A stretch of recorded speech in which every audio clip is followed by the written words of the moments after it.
Now, in one of the current affairs lectures, we talked about anil. Correct? Oh, you are A6, no? See you after a very long time. Okay. So, anil. Now, this we learnt about. Now, this is a system that has been developed by a US company specifically so that thorium fuel can be used in nuclear power plants. Now, it actually uses this particular fuel. Now, the recent news has been about this not working very well with India's pressurized heavy water reactors. Most of our nuclear power plants are PHWRs. Now, it is being said that this may not work very well with it. Okay. Now, so this is just the news. Now, using this news, we'll understand all this, how it works. So first is this. So this is a nuclear fuel that combines high assay, low enriched uranium. This is the full form of HALEU, uranium-235 with thorium-232. Okay, now thorium acts as a fertile material, converts into fissile uranium-233 inside the reactor. If you remember fertile and fissile, so this is fertile and fissile. Fissile is something that can undergo nuclear fission, correct? And fertile is something that can become fissile. Okay, fertile can become fissile and then go through nuclear reaction. If you remember, so fertile, the most famous example is actually uranium-235. This is found naturally. Other than that, there are two more. So there is uranium-233 and plutonium-239. These three are fissile materials, correct? Uranium-235, uranium-233 and plutonium-239. These are fissile. Now, what is a fertile material? So, uranium-238, okay, and thorium-232.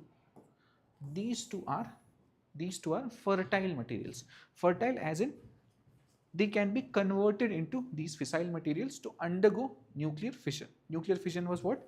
Bigger atom being divided into two smaller atoms, giving out a lot of energy. Now, so ultimately, why we focus on fertile material, or we want to somehow use fertile materials? Because fertile materials are available in much more quantity. For example, in the natural uranium deposits that we have, in that 99.7% is uranium-238 and only 99.3% is uranium-238 and only 0.7% is uranium-235. So this is present in much larger quantity. And similarly, if you look at thorium, so India has one of the highest thorium reserves, approximately 25% of the entire world. So that is why we want to use these instead of the fissile material, for which we are mostly dependent, and also they are present in very low quantities. This is the whole point of it. Now, so thorium acts as a fertile material that gets converted into fissile uranium-239 inside the reactor. Now, this aligns with India's 3-stage nuclear program aimed at thorium utilization. Okay, now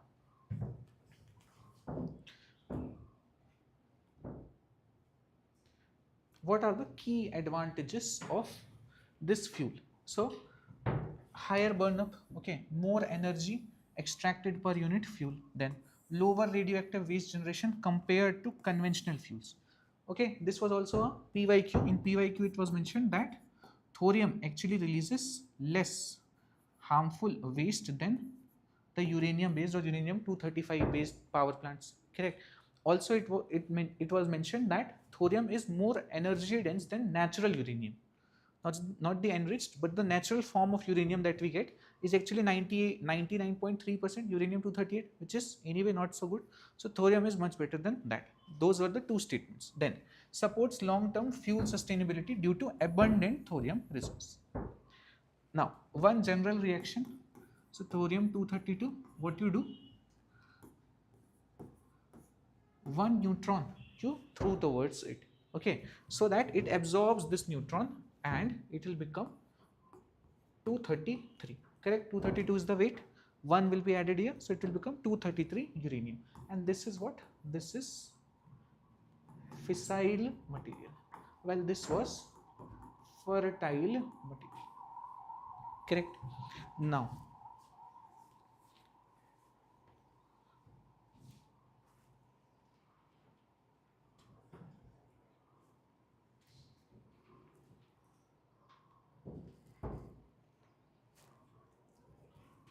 next, what concerns were raised by Bark regarding HeliuTH? Okay, now, what is Bark? Yeah, Bhama Atomic Research Center. Now, they have raised certain concerns about this particular fuel.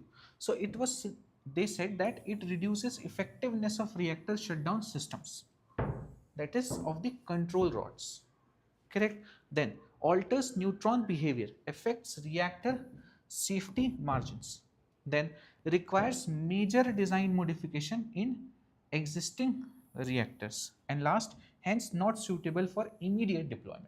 So you're understanding, you understood that this is much more efficient, it is much more available, it can use thorium, all those advantages we already foresighted, and that's why we tried to get this, correct? But the problems are now being shown by it.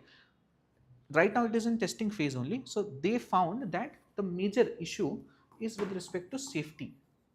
So all those efficiency and everything is fine, but the control systems, the control rods that were usually made up of boron, cadmium, okay, all those are not working very well. The other thing was because the neutron behavior is being altered here, so that's why reactor safety is compromised, and then this cannot just directly work as the government envisioned. If you remember, when we were discussing this in the other current affairs lectures, I told you that the plan is to just put this and we'll start using thorium instead of the uranium, but that is not working very well. So they are saying that major design modifications are being needed.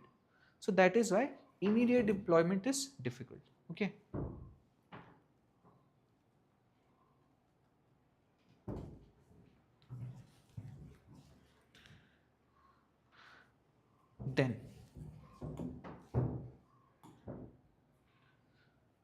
Then what is the relation between ANIL and HALEU? So ANIL is the fuel program or initiative, which HALEU is the fuel itself.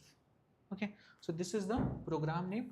It is named after Anil Khatogar Bhatnagar, some scientist. Okay, his name was in Hindi what you have Anil. Okay, on his name it was named Anil, and this is the fuel. Okay, so this focuses on developing, testing, and deploying HALEU-based fuel for advanced reactors and SMRs. What are SMRs? Small modular reactors. What is the range maximum?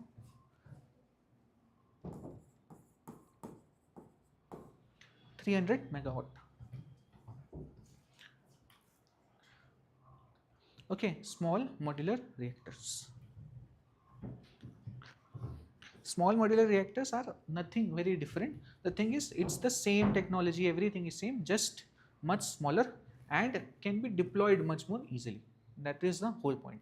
I think if you have given the test, there was one statement that it can be built right there on the site, which is wrong. Okay, this is just about everything is made, we're just joining the modules and then running it. Okay. Then what is the global development status of HALEU-thorium fuel? So this is being developed for advanced reactors and SMRs. In the US, ANIL program has tested these fuel concepts. India is exploring its use in pressurized heavy water reactors. Policy support may come through proposals like Shanti Act. All this is fine. So basically, right now in US also, they're trying this out. Ultimately, in the entire world also, if you look, thorium is much easily available. Okay, so if they are able to solve, this US company is able to solve the problem of not being able to use thorium, it is of course very beneficial for India because we have 25% of the reserves, but for the entire world also, it can be a major breakthrough. Okay, then what is the HALEU-TH important for India's nuclear strategy? So first, India's large thorium reserves helps transition towards stage 3. If you remember, there were 3 stages suggested by Homi Jahangir Bhabha, correct? So he gave 3 stages. Okay, in that the third stage was this thorium 232 and some small amount of uranium 233. Then uranium 233 was breaking down, was releasing, for example, 3 neutrons. Now one of these neutron will again hit thorium, and when it hits thorium, what will happen? One neutron will be added, so forms uranium 233 again. So this is how the cycle will keep on going. This was the third stage that he talked about. So if we want to get to this stage, of course, this becomes important. Then can improve India's energy security and reduce import dependence. Okay. However, adoption depends on safety compatibility and reactor redesign feasibility. The two issues that were talked about earlier. This is safety compatibility and reactor redesign feasibility.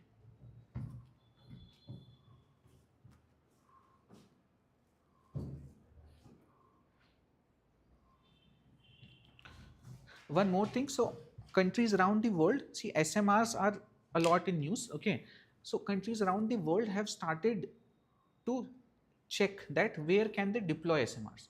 So now they're trying to deploy it in seas, underground in submarines, then they will try for air. So basically they are trying to somehow use nuclear energy at different places, because now it has become sort of portable. Correct. While earlier the nuclear power plants had to be at a particular place. So it is moving from, the breakthrough is movement of nuclear energy from centralized sources to decentralized energy sources. If you remember these two words, decentralized means that it is being generated here at many different places. Okay. Then this is the next topic. This is about EV battery fire. EV battery fire.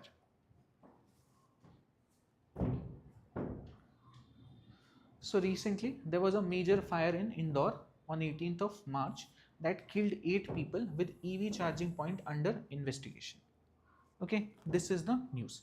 Now, of course, this won't be asked. What will be asked about EV and safety of the batteries that are being used here. Now, first thing. Now, why this is important? Because there is rising EV adoption in India. Target is to get 30% by 2030.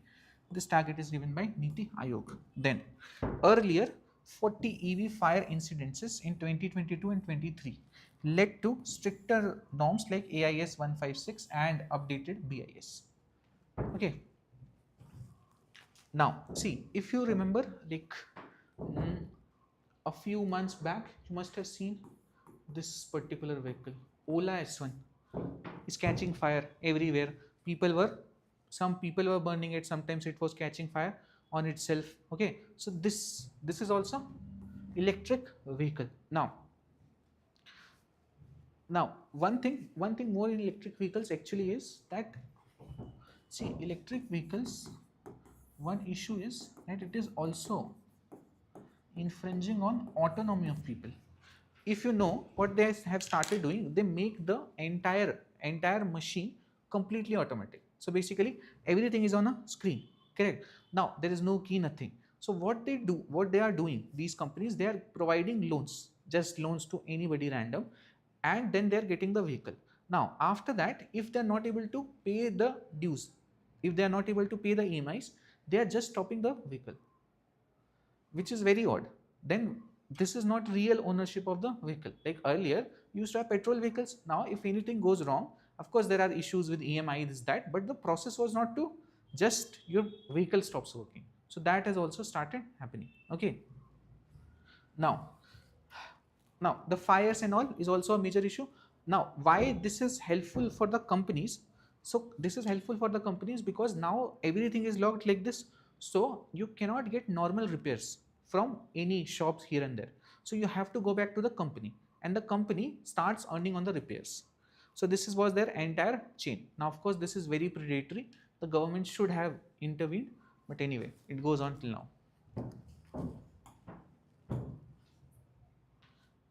Then, how do lithium ion batteries in EVs work? Now this you know, movement of lithium ions between anode and cathode. This was called intercalation, if you remember.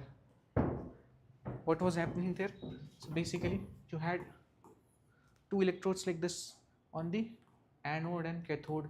It used to be graphite. In the cathode you will have any transition metal. Then what used to happen? The lithium ions used to move from here to there, correct? And then they will move back from here to here based on charging or discharging. Which side was where you will find more lithium atoms if the battery is charged? Huh?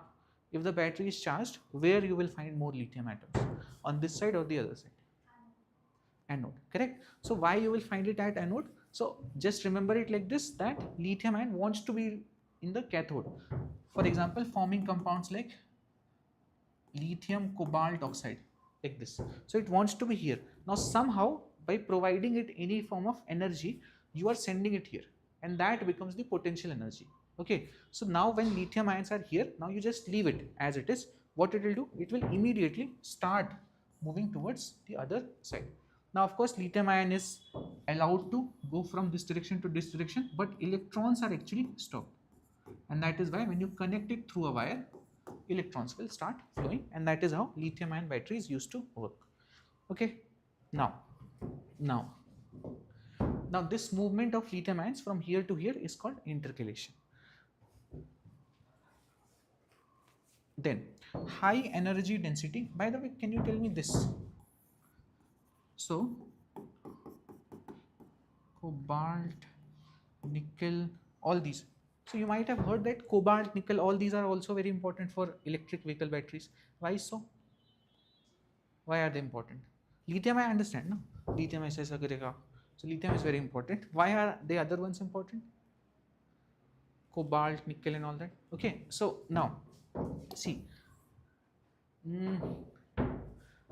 Okay, so if you have seen the periodic table, this part is actually called transition metals. Now transition metals have a very special property that they have many different oxidation states. For example, you might have seen that iron exists in two forms, Fe2 plus Fe3 plus, correct? Similarly, you had one thing that we read about is vanadium flow batteries. Vanadium was 2 plus 3 plus 4 plus 5 plus. So they have many different oxidation states. Now here only lies nickel, cobalt, iron, all these are actually transition metals. Now how do they help? So basically, if lithium positive ion, so this is an ion. Now if ion leaves, this positive ion leaves, what will happen? This will try to become negative, which you don't want. You want it to maintain its neutrality. Now who will maintain this neutrality? These transition metals. Based on what is needed, they can lose an electron or they can gain an electron, because they can exist in both the forms. So what they do, when lithium leaves, now this has become slightly negatively charged, so it will just absorb an electron and it will become neutral. Similarly, when it comes back, then it will throw one electron out. So it goes on like this, and that is why transition metals are required. Now of course all of them can provide this quality, most of them can provide this quality, but nickel and cobalt also provides much more stability and efficiency in comparison to iron and others. So that is why they're also testing for iron, because iron is much more easily available, but not the same efficiency they are able to achieve. Okay, now lithium ion batteries are so good because they have high energy density in a very compact design. Multiple cells managed by battery management system. BMS controls temperature, voltage, charge cycles, leading to safety.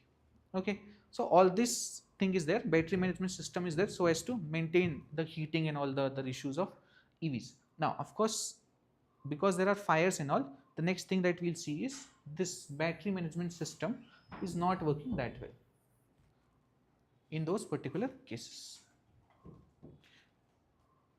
Now if I do expect that if they ask a question on lithium ion batteries, it will, like, one simple point may be that it has fire hazard risk. Other than that, they won't go much in detail of how fire hazard can take place, what are the systems that will fail. They will rather stick to this. That is the working of lithium ion. Then what is thermal runaway in EV battery? Okay. Now, this is a cell overheats uncontrollably. Now what happens when parts of it gets heated, it transfers the heat across the cells. So chain reaction across the cells. This is called thermal propagation. Ultimately, it releases flammable gases plus toxic compounds. Example, hydrogen fluoride. This self-sustaining fire is very difficult to extinguish because it is constantly releasing gases, and hydrogen fluoride and all these gases can also catch fire. So it keeps on going, and other cells keeps getting heated. So it becomes very uncontrollable. Okay. Just in very short, you can write this. Won't be directly asked.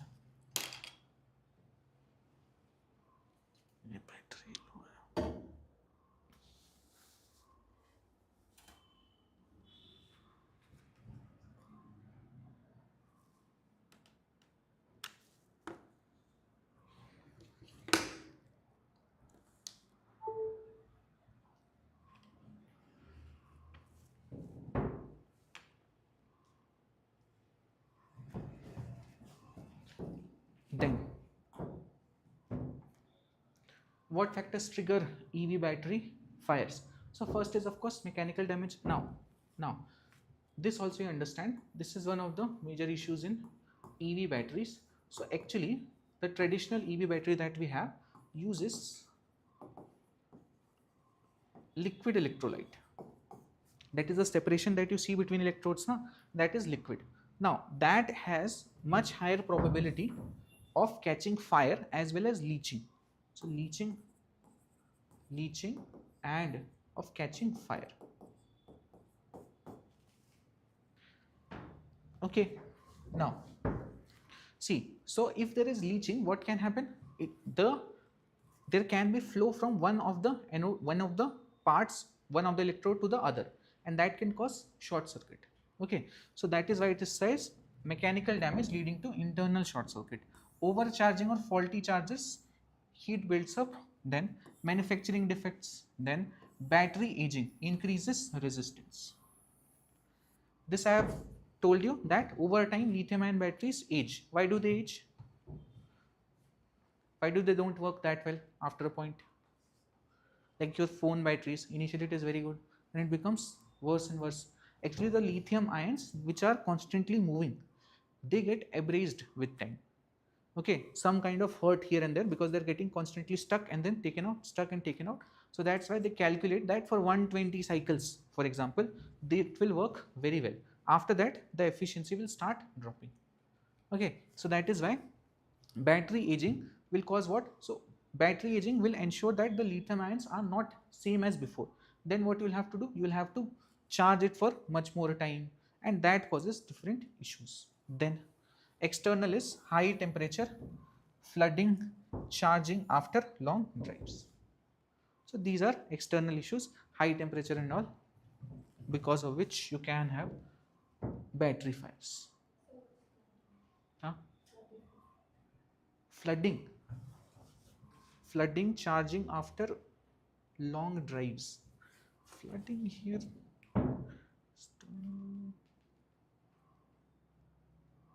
It cannot be the normal flooding. Flooding is a term I don't know.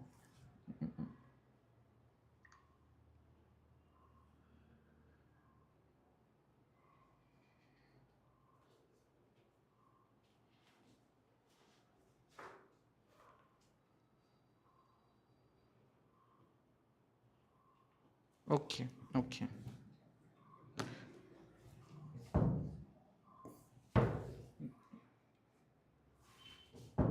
So this is excess of electrolytes accumulation near electrodes.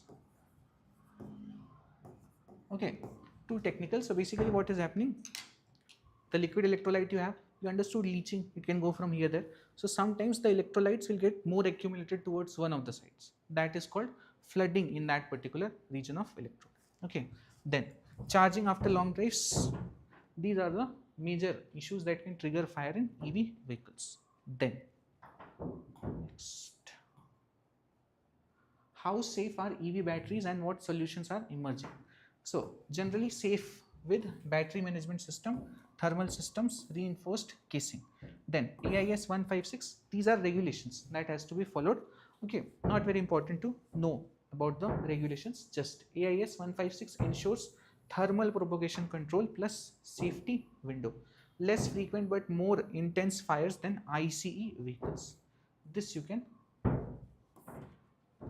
note down. Then solutions are solid state batteries. As I explained you, there is no liquid electrolyte here, so solid electrolytes are much better in controlling fire. Okay, then the other is advanced cooling and the other is AI based BMS. AI based BMS is battery management system that will ensure that when the battery gets switched off, okay, how the temperature is being managed. Now if this is controlled by artificial intelligence, this can work much better. So these are the solutions: solid state battery, advanced cooling and AI based BMS. Battery management system.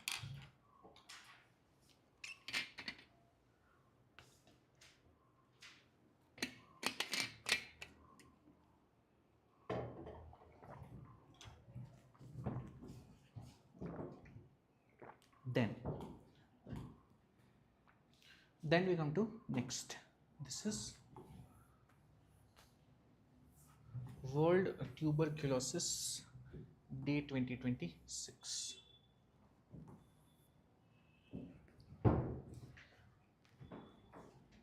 Okay, so 24th March was observed as World TB Day to raise awareness. Now, if you know, India is one of the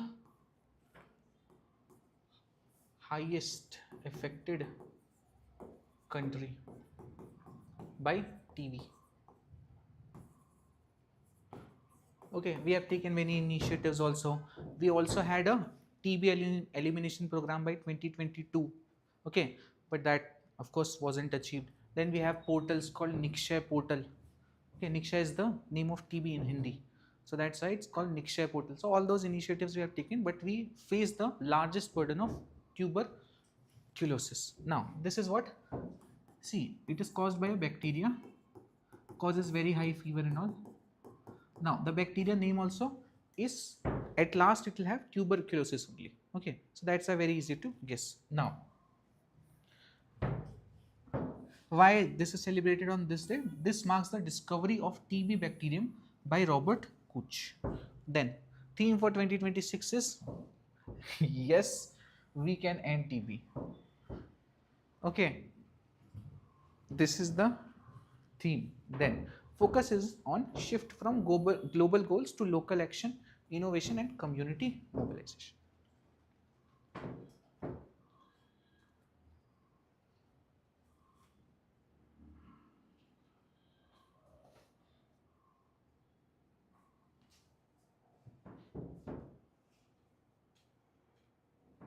Then,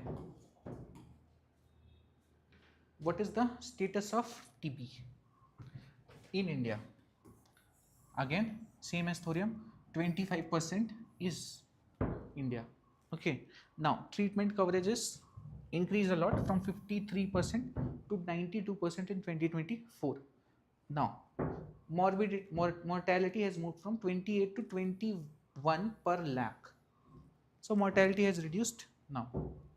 Treatment success 90%. This is above global average of 88%. So we have improved a lot since 2015 to 2024. Then similarly, we have improved a lot. Similar figures we have done for malaria also. In malaria also we have done serious work. Okay. Then, however, 28% of global TB deaths plus 1 lakh missing cases. Okay, now see this. So basically, if you consider global TB deaths, then we are still a major one. Why? because even though we have decreased this, but the burden itself is too high for India. Okay, because 25% we already have, and then also we have reduced this, but still the global death rates are very high. Okay, then 1 lakh approx missing cases, as in which are not known, but it is said that they also may be having this, but they have not tested, so we don't know about them.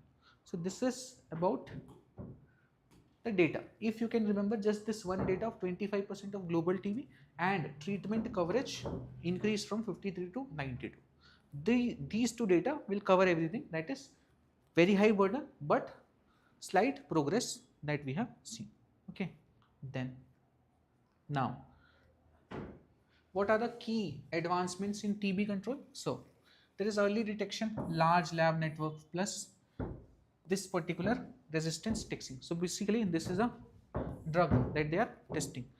So a TB has, so there is something known as drug resistant TB. So with TB, the problem is that most of the antibiotics that we have, it is becoming more and more resistant to it, which is a major issue with respect to TB. So now we have started doing more and more testing of different antibiotics, what might work, this, that. Then shorter treatment. Okay, so this is the new regime, okay, that we are following. Then all oral MDR is microbial disease resistant TB. This is the same. Okay, microbial disease resistant TB therapy, which is safer and better compliance. Then digital and decentralized care. So Ayushman Arogya Mandis and Nikshay portal. This is not Ayushman Arogya Mandir is nothing but the name of the old PHCs, public health centers that we have. Now they have renamed it to Ayushman Arogya Mandir. Okay, and the other is Nikshay portal. Nikshay portal.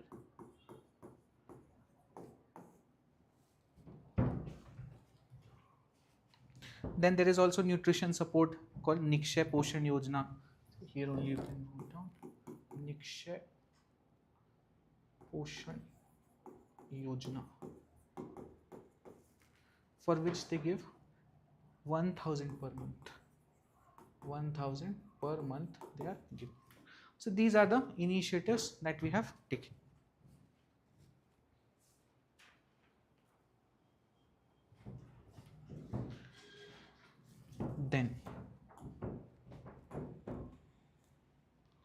Then what are the major challenges in TB elimination? Now you see it here, drug resistance, MDR or XDR, complex, low success, that is 77% there. This is the major issue. Now the other major issue, so if you want to mention two major issues, one is drug resistant, other is comorbidities. So what happens?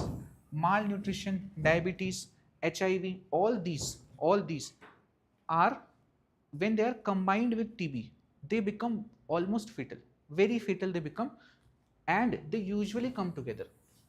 Okay, so what happens? Because of this TB and your body is constantly fighting it, and if it has any of these diseases also, it becomes a major issue. Also because of these two different things at work, it becomes more and more drug resistant also. So comorbidities and drug resistance is the major issue. Then diagnostic gaps, stigma plus underreporting leading to missing cases. As we saw, India has 1 lakh missing cases. Then socio-economic factors, poverty, overcrowding, migration, weak supply chain plus limited R&D. So all these are general issues why it is such a major challenge for us. Okay. Then what measures can be taken?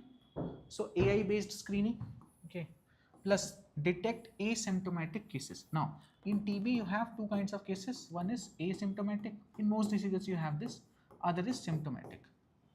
Now if we are somehow able to detect the asymptomatic cases, then before them turning worse, we can prevent it right then and there. So that is why what we need is AI based screening and something through which we can detect these asymptomatic cases. Then rapid molecular testing, that is early MDR detection, then digital tracking, then nutrition plus PDS linkage plus Nikshay Mitra. So basically what it is saying that we are already providing under Nikshay Poshan Abhiyan, we are providing 1000 rupees, correct? Other thing is the Nikshay Mitra and Nikshay portal. So all these things can be combined together to make up a single policy, and that can be followed for TB. Then TB preventive treatment, break transmission change, all this. Okay, so these are the major elimination steps. We have seen the major steps earlier also. Then we come to this Biopharma Shakti scheme. Okay, this we had seen earlier also actually when we studied about budget. So in budget they declared about the scheme. Now they have started the outlay. Okay, that this much will be allocated and all that has started happening. So first is introduced in budget 26-27, focuses shift from animal testing to non-animal methodologies. Aim is to boost domestic production of biologics and biosimilars. These are the two things that we need to understand: biologics and biosimilars.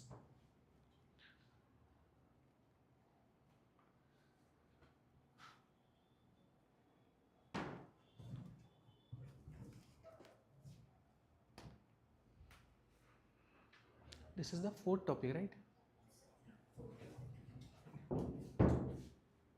Now, yeah, what is Biopharma Shakti? So this is a flagship scheme for advanced biopharmaceutical ecosystem development. Shift India from generic drugs to high value biologics leadership. First, let's understand biologics now. Yeah. So biologics, drugs are produced using living systems, that is cells or microbes. Large complex molecules, example insulin, monoclonal antibodies, vaccine, all this comes under biologics. So what the world is, world is shifting towards different ways. Instead of the old method of just taking the drug with water, whatever medicine you are taking, and instead of that we are focusing on different mechanisms now in the world. So one of the most important one is biologics, where we are instead using these molecules directly, correct? For example, insulin, monoclonal antibodies, vaccine. How are they different from normal drugs? Insulin, monoclonal antibodies, vaccine. Yes, so basically those may be chemical, completely chemical based, but here they're actually using living organism. For example, insulin is grown in a bacteria and then taken out. Monoclonal antibodies are usually taken from people who have already developed antibodies against a particular disease. Then vaccines, you understand, inactivated form of a virus, okay, dead or weakened form of a virus. So all these are called biologics, okay, where drugs are produced using living systems, cells, microbes, etc. Now of course this is very costly, this is highly technical and costly affair. Now India's focus is actually on biosimilars. Now see, India is a major drug producer of the world. We are called the pharmacy of the world. So we produce a lot of drugs, the generic form of the drugs, and from that we gain a lot of money and also able to get it to our poor population. Now as the world shifts towards more and more biologics instead of the medicine, we want to become mass producer of biologics also. This is called biosimilars. These are highly similar versions of biologics that we will start producing. Of course, initially it will be patented, like all vaccines are initially patented, this, that. After that, once the patent is over, now you have to mass produce many of these. So this is called biosimilars. And this is the market that we want to capture. Then this will be 30 to 70% cheaper and will improve affordability.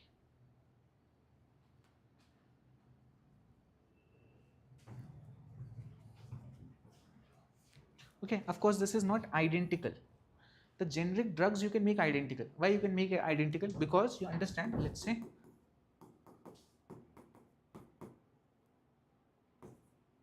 okay, let's say this is the compound, take this, yeah, and some chains of more carbon and something. So this is the compound. Now this compound you can make exact. So the generic versions of the original drug is exactly the same, almost identical. But here, because you are using biological system, it won't be identical. Okay, so it can be used to make a wrong statement that biosimilars are identical versions of biologics made after patent is expired. That is a wrong statement. It is not an identical version. Why? Because it is using living systems, and living systems will be slightly different each time.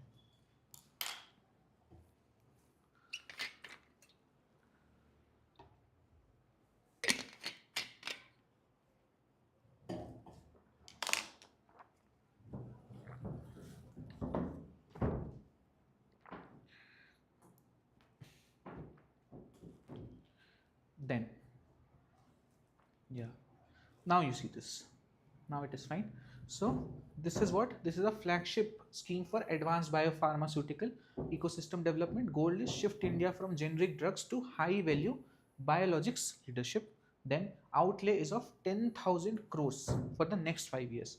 Focus diseases are cancer, diabetes, autoimmune disorders, okay, all these, which are focused around the world. So for that they are making biologics. We will try to make biosimilars.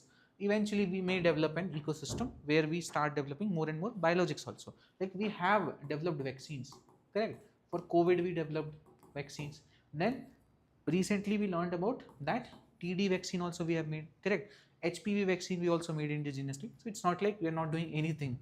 Okay, so we are developing biologics, but biosimilar is something that will get us a lot of money. Then this also promotes NAMs. Now NAMs we'll understand next.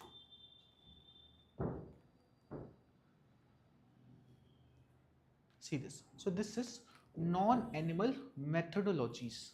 So basically the thing is that, see, earlier or till very recently, mostly we test our whatever drugs and whatever we want to test, vaccine, this, that, we used to test on animals. Now of course this is not a very good mechanisms from the ethical perspective also and from the medical perspective also, because we try to find animals. For example, let's say that we'll find one animal, say pig has a very similar heart to humans, then we will try to use pig as the, that's why it is called what is it called? There is a term that is called testing pigs or something. Huh? So basically there is a term in which guinea pig. So basically what you do, so you are testing different kinds of medicine on anything on these animals. Now not very effective also, and also not very ethical. So now we want to switch towards non-animal methodologies. Now one of the major one, all this is fine, organ on chips, this, that. See, this will be the major one. This is artificial intelligence. Artificial intelligence can do something known as simulation. Now people keep talking about job losses, this, that. The major contribution of artificial intelligence in the coming decades will be first on helping us with our health, because ultimately all the disease recognition, all the things that doctors do is mainly trial and error based on experience. That's why you always focus on the best or most experienced doctors. While if you're picking engineers, then you tend to go to colleges and pick. Have you seen any hospital, for example, Apollo goes to some medical college and then picks the best students, ki best doctor banega? No, correct? Because medical science, as we practicing medicine, is all about experience, understanding all those trial and errors, and then giving the best medicine and what things can work, correct? And that is why, and that is where artificial intelligence can be a major use case. That is, it can do many simulations in very short time, and if you feed it enough data, it can analyze and learn from this data to make predictions much better. And practicing medicine is all about predictions. Doctor is also making a prediction. When he says that open your mouth, then he sees what is there. So he is observing a symptom and then he is making predictions that based on, for example, most doctors look at it and say that viral fever है because viral fever चल रहा है. So this is his prediction. So all this can be done much better by artificial intelligence. Now, if we are able to get the DNA of human, if we can analyze different molecules, different organs, then we can also eventually start seeing effect of different medicine, be it biologics, be it drugs or whatever, on these organs much better just by the process of simulation. That is, we won't be using it on the organs directly, but we do understand the entire DNA, entire structure, entire cellular structure of the organ. So we can do this simulations, you understand? Simulations is basically you're using a computer system. There, let's say everything that you have in your, let's say your heart. So everything that you have in your heart will be understood by those systems. Now you will be, let's say, placing some kind of medicine or some whatever you're trying there. Then it can show you the what impact it can cause. So it is like, if you understand it, this is like a 3D animation thing, you can understand. So of course this is not in the form of animation, but you will get the data from it that this will work very well, this will not work very well. So all that you can do right on a computer system. That is the aim. Now, so technologies that test drugs using human based systems instead of animals. Now, aim is to replace, reduce and refine animal testing. First is organoids, mini organs from stem cells. Then organ on chip, micro devices mimicking organ functions. Then 3D bioprinting, printed tissues. So all these are different technologies that we will start using instead of animal methodologies. Okay.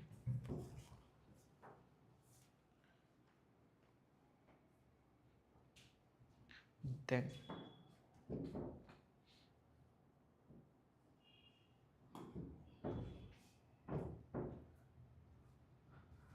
now why are they good? So they are much higher accuracy based on human biology. Correct? It is based on human heart instead of being based on pig which has a similar heart, something like this. Then avoids failures like animal safe but human toxic drugs. So that has also happened. In animals it was working fine, but in humans it became toxic. Then cost reduction plus faster development. Then enables precision medicine. Then supported by regulations, new drugs and clinical trials rules 2023.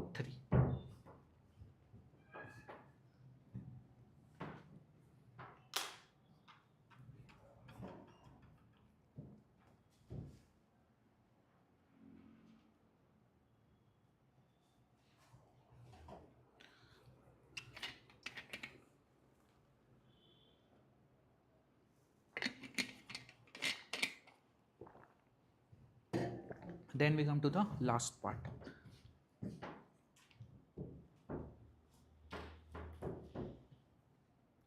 Now, so there was this article in the Hindu yesterday on Sunday about cardiac treatment or heart treatment in India. Okay, now first we'll understand what is the issue that we are facing at a governance level in India with respect to heart diseases, and then we'll see what are these cardiac arrest and what are these heart diseases. So first is recent findings shows that delays in cardiac treatment are causing preventable deaths in India despite available technology. So you have like a few minutes, like 20-30 minutes you have when you can act on it, correct? But most people, especially in the villages and all, they are not able to reach help within time. So this delay is causing preventable deaths in India caused by cardiac arrest, correct? Then patients reach hospital 6 hours after the onset. Critical window is 1 to 3 hours. Within this, if you reach, you have chances. As early you reach, it is said that for heart diseases, if there is some arrest, cardiac arrest or anything, the earlier you reach, the better it is. Okay. Then shortage of cardiologist. This is very less in India, less than 0.45 per lakh. Okay. This is, and mostly they are concentrated in urban areas. Then, of course, PHCs, public health centers, lack ECG, that is weak early diagnosis. Then the cost is too high, awareness is low, all these.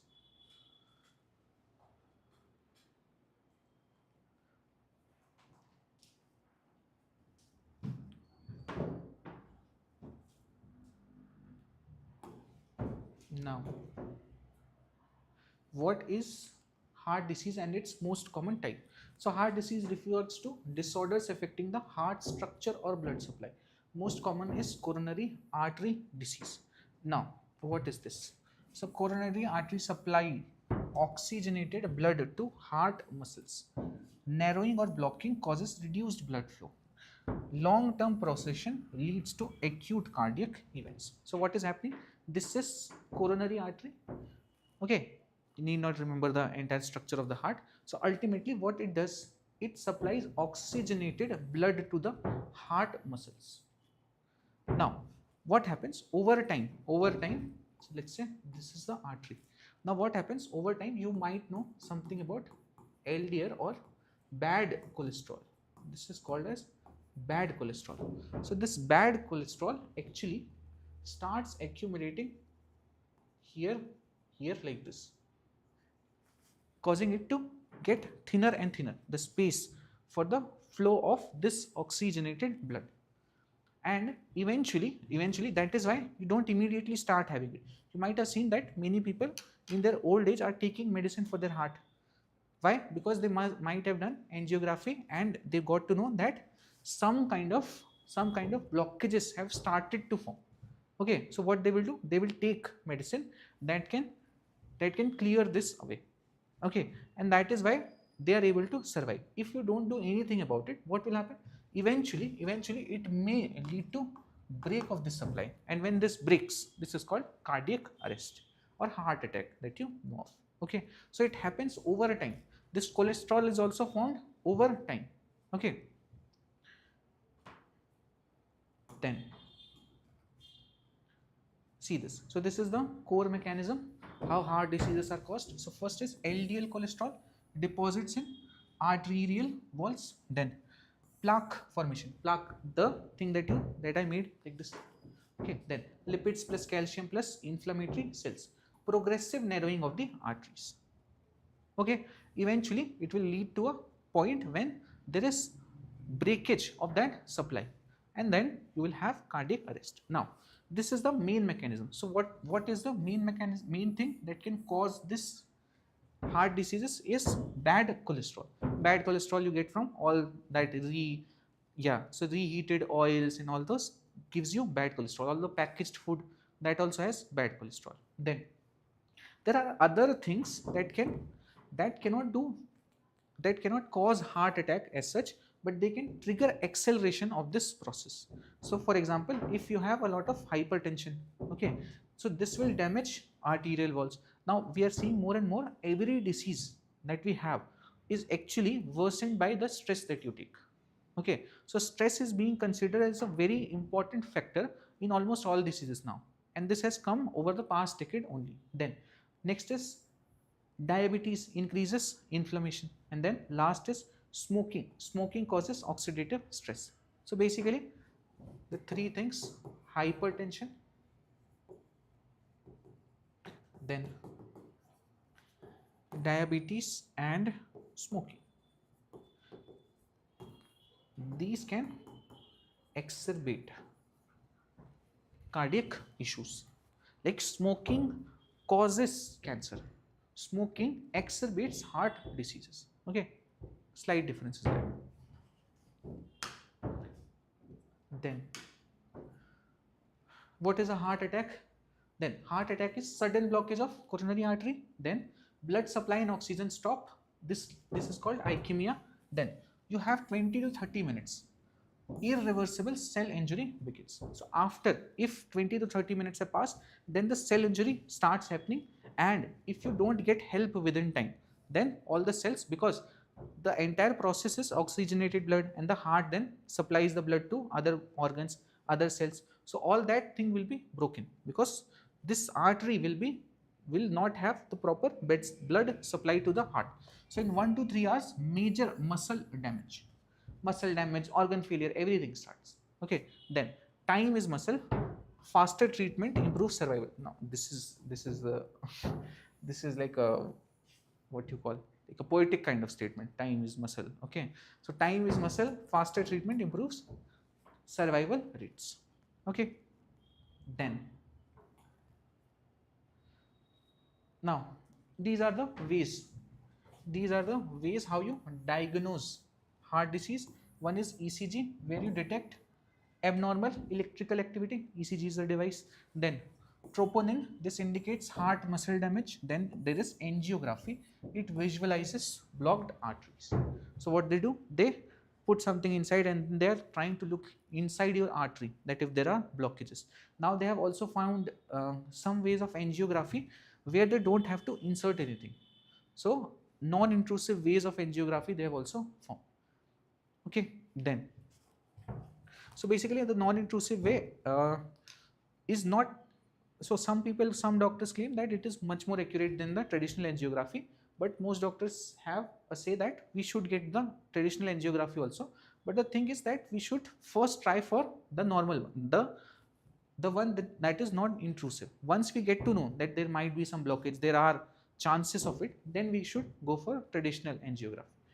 Anyway, then treatment is angioplasty, balloon and stent opens artery. Open heart you must have, stent डल गई सुना होगा. Then stent is what? So basically it will just open it up. Yeah, so small thing that will, if this is closed, so it will just open it up like this, so that at least through the stent the blood is able to flow. Then so this is thrombolysis, this will dissolve the clot, and there is bypass surgery, creates alternate blood flow route. That is why it is called bypass. Bypass you also have on roads, correct? On highways you have bypass, right? This highway is blocked, so you go by some bypass. No, it is named like that only. Okay, so basically you try to create an alternative route for the same blood flow. This is bypass surgery.